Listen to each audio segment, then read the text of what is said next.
Modificare le linee del tram istituendo la tratta diretta da Favaro a Marghera e far partire da Piazzale Cialdini la linea per Venezia. L'idea proposta dal PD comunale al vaglio dell'assessore alla mobilità Renato Boraso.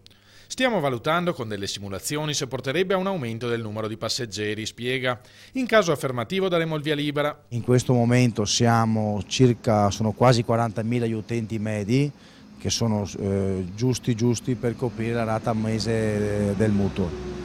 Siamo sotto con le spese e quindi è anche possibile che ogni modifica incida negativamente sul bilancio economico. A questi costi già proibitivi va aggiunto quasi 1 milione di euro che ACTV spende annualmente per riparare gli atti vandalici agli imbarcaderi dei vaporetti e non solo. Se voi fate un giro per le fermate del tram o delle cabine ACTV alle soste, troverete di tutto. Da chi rompe sistematicamente le vetrate, da chi le imbratta in maniera vergognosa. Io lancio un appello alle persone di buona volontà, di buon senso, chi vede segnali alla Polizia Municipale al nostro numero verde 041 274 70 70, chi vede dica. Sul precario equilibrio economico del trasporto pubblico veneziano pesa poi l'incognita del referendum sulla separazione.